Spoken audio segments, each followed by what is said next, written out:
Assalamualaikum warahmatullahi wabarakatuh. Halo semuanya.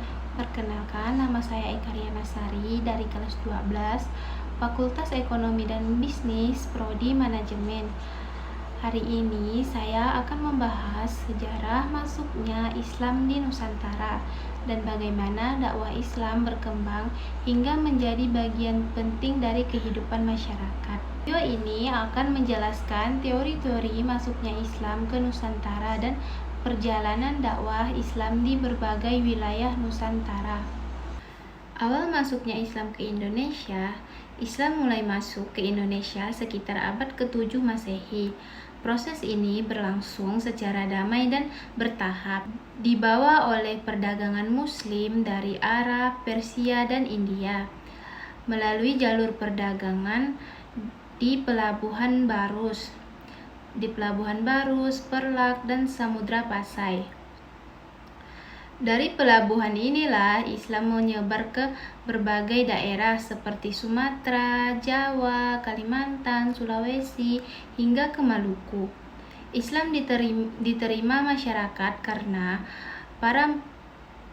para penyebarnya menggunakan pendekatan yang halus, santun, dan menghargai budaya lokal. Mereka tidak memaksa, tetapi memperkenalkan Islam melalui perdagangan, dakwah, pendidikan, seni, dan pernikahan. Teori-teori masuknya Islam. Para sejarawan memiliki perdagangan berbeda tentang asal-usul di Indonesia. Ada 4 teori utama. Yang pertama, teori Arab dalam kurung Mekah menyatakan bahwa Islam datang langsung dari Arab pada abad ke-7 Masehi. Tokohnya adalah Hamaka. Buktinya adanya komunitas Arab Muslim di Barus dan di Farlak memperkuat teori ini. Yang kedua, teori Gujarat India diajukan oleh Jevins Naval. Islam dianggap datang dari Gujarat, India sekitar abad ke-13 Masehi. Buktinya kuat adalah batu nisan Sultan Malik Al-Saleh di Samudra Pasai yang mirip dengan batu nisan di Gujarat.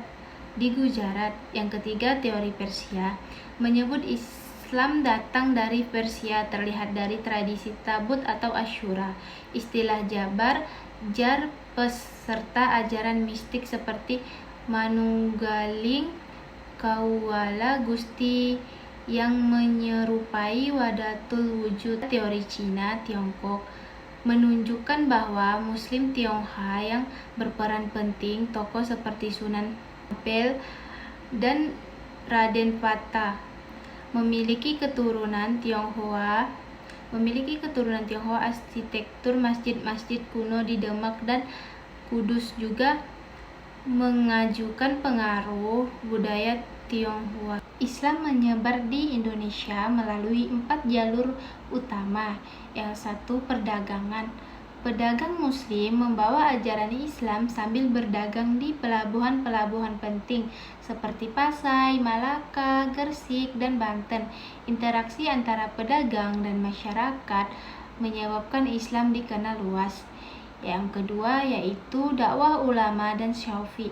Ulama dan syaufi termaksud Wali Songo menyebarkan Islam dengan metode pendekatan budaya melalui seni, musik, wayang, dan sastra. Yang ketiga, pernikahan. Banyak pedagang Muslim menikah dengan wanita bangsawan lokal, misalnya Raden Rahmat dengan Nyai Manila dan Sunan Gunung Jati dengan Nyai Kawunganten.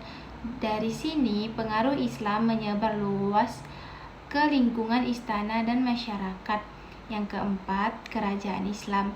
Setelah masuknya bangsawan, Islam berdiri kerajaan-kerajaan Islam seperti Perlak yaitu 840 Masehi, Samudra Pasai 1226 Masehi, Demak 1500 Masehi, Banten, Cirebon, Goa, Talo, Ternate, dan Tidore. Dampak masuknya Islam membawa perubahan besar dalam berbagai aspek sosial.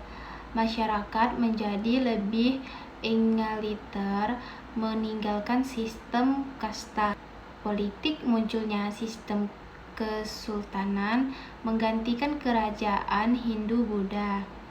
Budaya, lahirnya seni, kaligrafi, arsitektur, masjid khas Nusantara, dan sastra Islam. Pendidikan, tumbuhnya pesantren sebagai pusat pembelajaran agama dan ilmu pengetahuan. Peran Wali Songo dalam penyebaran Islam. Peran Wali Songo sangat besar dalam memperluas Islam di Pulau Jawa. Mereka adalah 9 ulama sufi dan dai besar yang menyebarkan Islam dengan penuh kebijaksanaan dan menghormati tradisi lokal.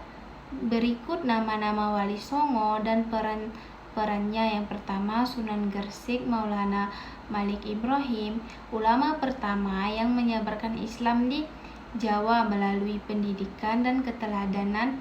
Ia dikenal ramah dan peduli pada masyarakat miskin. Yang kedua, Sunan Ampel Raden Rahmat mendirikan pesantren pertama di Ampel Denata, Surabaya, dan menjadi guru bagi wali lainnya.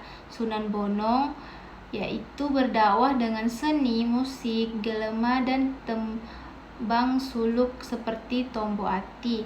Sunan Darjat fokus pada sosial kemasyarakatan, membantu masyarakat miskin dan menekankan pentingnya solidaritas.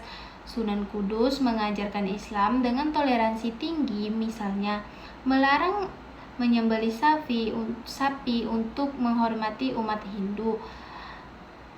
Masjid Menara Kudus yang ia dirikan memadukan arsitektur Hindu dan Islam. Sunan Kalijaga dikenal dengan metode dakwah kebudayaan seperti wayang kulit, tembangan, dan simbol lokal agar Islam mudah diterima. Sunan Muria berdakwah di pedesaan dengan cara sederhana, menekankan kinerja keras dan kemandirian. Sunan Giri Raden Paku dikenal sebagai pendidikan dan pembuatan lagu-lagu Islam seperti Lir-Lir. Murid-muridnya banyak menjadi ulama dan pemimpin Islam di berbagai daerah. Sunan Gunung Jati Syarif Hidayatullah menyebarkan Islam di Cirebon dan Banten serta membangun hubungan politik dengan kerajaan-kerajaan Islam lainnya. Berkat kebijaksanaan para wali songo, Islam dapat menyebarkan tanpa kekerasan dan menjadi bagian dari kehidupan masyarakat Jawa hingga kini. Peran Islam di berbagai daerah yaitu Sumatera. Islam pertama kali berkembang di Aceh dan Samudra Pasai, lalu menyebar ke Minangkabau dan Palembang. Daerah ini menjadi pusat awal peradaban Islam di Nusantara. Jawa, Islam menyebar melalui Wali Songo dan kerajaan-kerajaan seperti Demak, Cirebon, dan Banten, Kalimantan, dan Sulawesi. Islam dibawa oleh perdagangan dari raja yang sudah masuk Islam seperti kerajaan-kerajaan Banjar dan kerajaan Gua Talo, Maluku, dan Nusa Tenggara. Penyebaran dilakukan melalui kerajaan Ternate dari Tidore serta para ulama dari Jawa dan Sumatera. Ciri-ciri Islam di Indonesia. Islam di Indonesia memiliki ciri khas tersendiri, yaitu akomodatif dan toleran Islam, menghargai adat dan budaya lokal, damai dan moderat penyebarannya tanpa perperangan.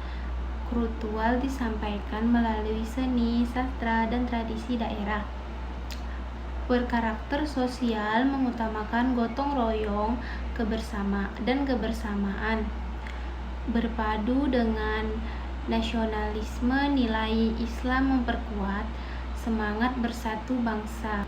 Baik, dari pembahasan ini dapat kita simpulkan bahwa masuknya Islam ke Indonesia adalah proses panjang yang damai dan berbudaya. Islam tidak dipaksa, melainkan tumbuh melalui perdagangan, dakwah, pernikahan, dan kerajaan Islam, serta diperkuat oleh peran besar para wali songo.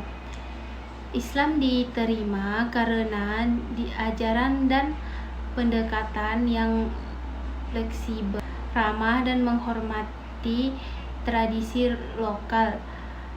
Hasilnya lahirlah corak Islam Nusantara yang toleran, modern, dan menghargai keberagaman.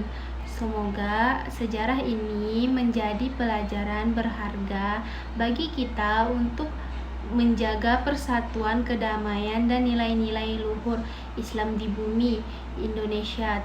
Terima kasih sudah menonton video ini.